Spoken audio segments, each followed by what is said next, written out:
اس مہینے کی بڑی عظمت ہے، ہم سب جانتے ہیں، لیکن میں اس وقت صرف اس بات کا اعادہ کرنا ضروری سمجھتا ہوں جو میرے لیے بھی آپ کے لیے بھی ہے کہ کل مغرب میں وہ رونق نہیں تھی اس مسجد میں جو تراویح کی نماز میں ہوئی۔ نماز سے تراویح سے ایک دن پہلے اس مسجد میں وہ رونق نہیں تھی جو اب رونق آ گئی ہے۔ یہ لوگ کہاں کے لوگ ہیں؟ یہ ہمارے بھائی ہیں، یا ہمارے دوست ہیں، یا ہمارے بزرگ ہیں، اسی علاقے کے رہنے والے ہیں۔ اور امت مسلمہ کا حال پورے ہندوستان میں نہیں، تقریباً پورے عالم اسلام میں یہی ہے کہ پوری زندگی اللہ تعالیٰ کے دین سے، اس کی اطاعت سے، اس کی رحمت سے غفلت ہوتی ہے۔ لیکن رمضان آتا ہے تو ہم بھی دوسرے تیوہاروں کی طرح، دوسرے لوگوں کے جو رسم و رواج ہیں اس کی طرح ہم بھی سیلیبریٹ کرتے ہیں رمضان المبارک کو۔ یاد رکھیے، جو اللہ رب العزت کا بندہ 11 مہینے بن کر کے رہتا ہے، اللہ رب العزت فائدہ اسی شخص کو دیتے ہیں رمضان کے اندر۔ یہ تو اللہ رب العزت کا مہینہ ہے، یہ اللہ کے بندے ہیں، جس کو چاہے معاف کرے، جس کو چاہے پکڑے، لیکن یاد رکھیے کہ بندگی اور عبادت پوری زندگی اللہ رب العزت کی کرنی ہے۔ اور فرمانا وَاعْبُدْ رَبَّكَ حَتَّى يَأْتِيَكَ الْيَقِينُ، اپنے رب کی بندگی کرو یہاں تک کہ تمہیں موت آ جائے۔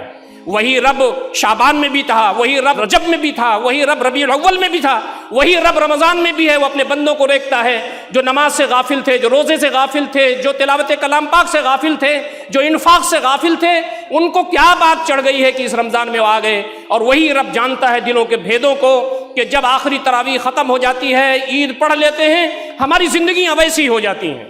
یہ رمضان المبارک احتساب ذات کا مہینہ ہے۔ یاد کیجئے، رات کی تنہائی میں اگر ہمارا انتقال ہو جائے، لوگ اپنے کندھوں پر ہمیں اٹھا کے کھڈے میں، اس قبر میں ڈال کر کے واپس آ جائیں گے۔ بیوی بچے صرف 6 مہینے روئیں گے، بھول جائیں گے۔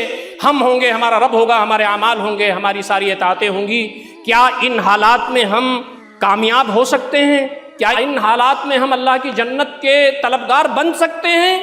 یہ احتساب ذات کا مہینہ ہے، احتساب نفس کا مہینہ ہے، محاسبے کا مہینہ ہے۔ اس پر ہمیں توجہ دینے کی ضرورت ہے۔ نبی اکرم صلی اللہ علیہ وسلم نے فرمایا من صام رمضان ایمانا واحتسابا غفر له ما تقدم من ذنبه، جو رمضان کا مہینہ روزے سے گزارے ایمان کی حالت میں، ایمان میں ریاکاری نہیں ہے، ایمان میں مکاری نہیں ہے، ایمان میں بقیہ مہینے اللہ کی عبادت سے غافل اور اس مہینے اللہ رب العزت کی عبادت میں تگ و دو کرنے والا، یہ ایمان کی علامت نہیں ہے۔ جس نے روزہ رکھا رمضان میں ایمان کی حالت میں، وہ احتساباً اور اجر چاہتے ہوئے، غفر له ما تقدم من ذنبه، تو اس کے پچھلے گناہ معاف ہو جاتے ہیں۔ آپ نے فرمایا من قام رمضان ایمانا واحتسابا غفر له ما تقدم من ذنبه، جس نے رمضان کے مہینے میں قیام اللیل کیا، تراویح پڑھی، تہجد کی نماز پڑھی، اس کے پچھلے گناہ معاف ہو جاتے ہیں۔ یہ گناہ چھوٹے ہیں، یہ گناہ اللہ کی جناب میں ہیں، یہ انسانی بشری تقاضے سے ہوتے ہیں، حقوق کے، معاملات کے، تعلقات کے، لین دین کے، بندوں کے ساتھ واجبات کے معاف نہیں ہوتے۔ ہمارے علماء کا اس پہ اتفاق ہے، یہ اسی وقت معاف ہوتے ہیں جب بندہ دوسرے بندے کی تلف شدہ چیز کو واپس کر لے، اس سے معافی تلافی کر لے، تب یہ چیز معاف ہوتی ہے۔ فرمایا کہ بندے کی جو عبادت ہے یہ روزہ، جس میں صبح سے لے کے شام تک وہ روزہ رکھتا ہے، بھوک و پیاس برداشت کرتا ہے، فرمایا لخلوف فم الصائم اطیب عند اللہ من ریح المسک، یہ جو پیٹ خالی ہوتا ہے، معدہ خالی ہوتا ہے اور منہ سے جو ایک بو آتی ہے، اللہ رب العزت چونکہ بندہ اس کے لیے روزہ رکھتا ہے، اللہ کی اطاعت کرتا ہے، فرمانبرداری کرتا ہے، تو اللہ تعالیٰ کو وہ بو بھی مشک سے زیادہ پسندیدہ ہے۔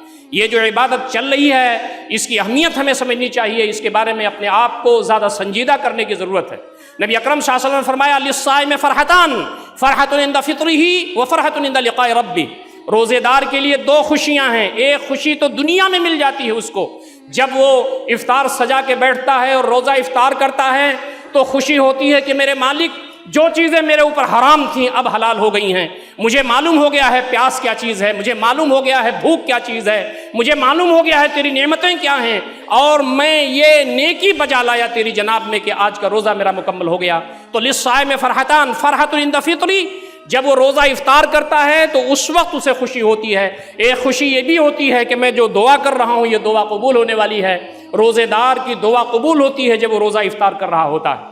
اور فرمایا کہ دوسری خوشی اس وقت ہوگی جب وہ اپنے رب سے ملاقات کرے گا، عند لقاء ربی، اللہ تعالیٰ سے ملاقات جب بندہ کرے گا تو اللہ رب العزت اس سے خوش ہوگا۔ آپ کو معلوم ہے جب کوئی فنکشن ہوتا ہے، جب اس دنیا میں ہم کوئی تقریب کرتے ہیں تو اس کو سجاتے ہیں، گیٹ بناتے ہیں، اچھے سے اندھے سے اس کو آراستہ کرتے ہیں، اللہ رب العزت اپنی جنت کو آراستہ کر رہا ہے بندے مومنین کے لیے۔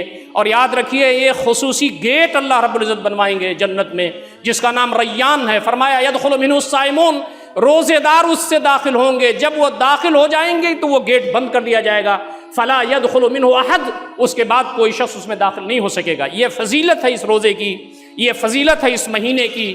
ہم تمام کو اللہ رب العزت کی جناب میں مخلصین لہ الدین حنفاء، اللہ رب العزت کے لیے دین کو خالص کرتے ہوئے روزہ رکھیں اللہ کے لیے، نماز پڑھیں اللہ کے لیے، اس لیے کہ نبی رحمت صلی اللہ علیہ وسلم جن سے سچا اور پکا اس دنیا میں کوئی پیدا نہیں ہوا، ہمارے دل کی رگوں کی گہرائیوں میں ایمان کا حصہ ہے۔